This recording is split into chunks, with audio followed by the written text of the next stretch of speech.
Emmanuel Navon, bonjour et bienvenue. Vous êtes professeur de relations internationales à l'université de Tel Aviv. Donc la France est donc engagée dans une opération de désescalade avec le conseiller diplomatique d'Emmanuel Macron qui se rend aujourd'hui à Téhéran. Quelle est la marge de manœuvre aujourd'hui de l'Europe ?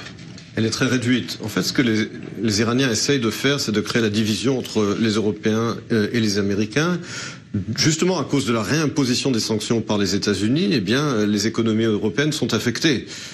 Et essaient de contourner ces sanctions américaines. C'est ce que les Iraniens essaient de faire, de convaincre les Européens finalement de contourner ces sanctions pour maintenir l'accord sur le nucléaire et donc les avantages économiques pour l'Iran.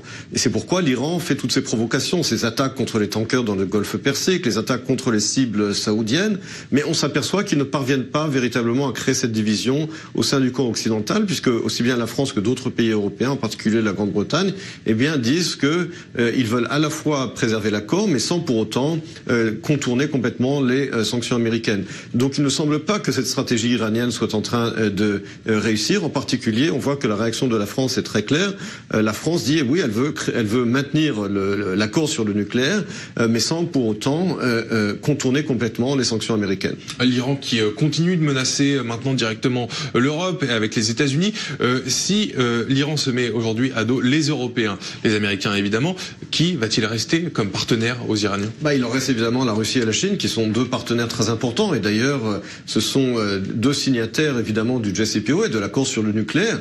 Et surtout pour la Chine, un énorme client de l'énergie iranienne, du gaz naturel et du pétrole. Et puis la Chine qui a déjà dit qu'elle n'acceptera pas les sanctions américaines, alors même qu'on sait qu'en toile de fond, il y a également cette guerre commerciale entre la Chine et les États-Unis. Donc la Chine n'a aucune intention de coopérer avec les États-Unis sur la question du dossier iranien. Et par conséquent, ce n'est pas uniquement les Européens. La Russie et la Chine sont des acteurs très importants sur ce dossier et l'Iran compte sur eux également, évidemment.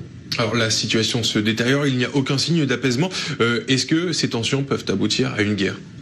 Alors je pense que d'abord on est déjà dans une logique de confrontation, puisque entre les États-Unis et l'Iran, on est dans une logique de confrontation. Il y a déjà des échauffourées dans le Golfe Persique, et donc effectivement je pense que si les Iraniens continuent dans cette politique de tester l'administration américaine, au bout du compte l'administration Trump devra réagir, surtout si il y a plus d'attaques iraniennes qui directement affectent les intérêts américains. Et puis n'oubliez pas que aussi bien John Bolton, le conseiller à la sécurité nationale, que Pompeo, le ministère des Affaires étrangères américain, le secrétaire d'État, sont des faucons, comme on dit. Ce sont des va-t-en-guerre, et c'est quand même eux qui sont influents au sein de l'administration américaine. Donc je pense que le scénario d'une confrontation militaire à ce stade entre les États-Unis et l'Iran existe, mais encore une fois, tout dépendra de la façon dont les Iraniens lisent, entre guillemets, le comportement des États-Unis et des Européens, mais on est effectivement dans une logique de confrontation.